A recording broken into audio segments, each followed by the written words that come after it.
তো guys finally আমার বাবা মা বাড়িতে বেড়াতে চলে এসেছে, সঙ্গে ভাইপো আর একটা কাকা এসেছে। কাকা টোটো করে। এটা আমার মা টিফিন খেতে দিয়েছি। দেখো চা বিস্কিট চানাচুর দিয়ে দিয়েছি, কিছু ছিল না। কি করবো বলো, আমি দুটো মেয়ে নিয়ে পারি না। ওনারা ওতেই খুশি। দেখো এইটা আমার ভাইপো আমার কোলে বসে আছে, বলছে বুয়ার কাছে যাবো, আমাকে বুয়া বলে। আর আমার মেয়ে ওর নানাজির কোলে বসে আছে, যেটাকে সবাই দাদু বলো তোমরা। দেখো, আর আমার ভাইপো আমার কোলে। আমার বাবা এসছে, তো ওরা নামছে না, খালি বলছে নানাজি নানিমা।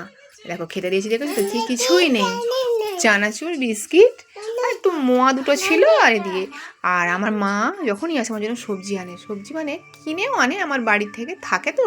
আমার বাবার দোকান আছে, দোকানে অনেক সবজি কাঁটা হয়, যে সবজি মাপার সকালে পাইকারি হয়, যখনই আসে আমার বাবা নিয়ে আসে, আমার পাঠিয়ে দেয় মাকে, নিয়ে আসে। তো সেই এনেছে, কী কী এনেছে দেখো, পটল, শসা, বরবটি, টমেটো যা থাকে ছিল বাড়িতে নিয়ে এসছে। আরও একটা জিনিস এনেছি, দেখো কী বলো তো, চলো দেখাচ্ছি।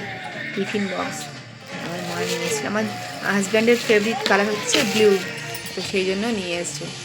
দেখতে পেয়েছি তো, হটস্টার লেখা রয়েছে। খুব ভালো টিফিন বক্স। আমাকে ফোন করে বলছিল, মা তোমার জন্য একটা জিনিস নিয়ে যাবো, জামাইকে টিফিন দেবে। দেখো কি সুন্দর দেখতে, না? আর বাবা মা এসেছে, কত আনন্দ হচ্ছে আমার। অনেক দিন পর আমার বাবা এসে, আমার বাবা কিন্তু কোথাও যায়নি, আমার বাড়িতেও যায়নি, এসেছে। ভালো লাগছে, খুব ভালো লাগছে।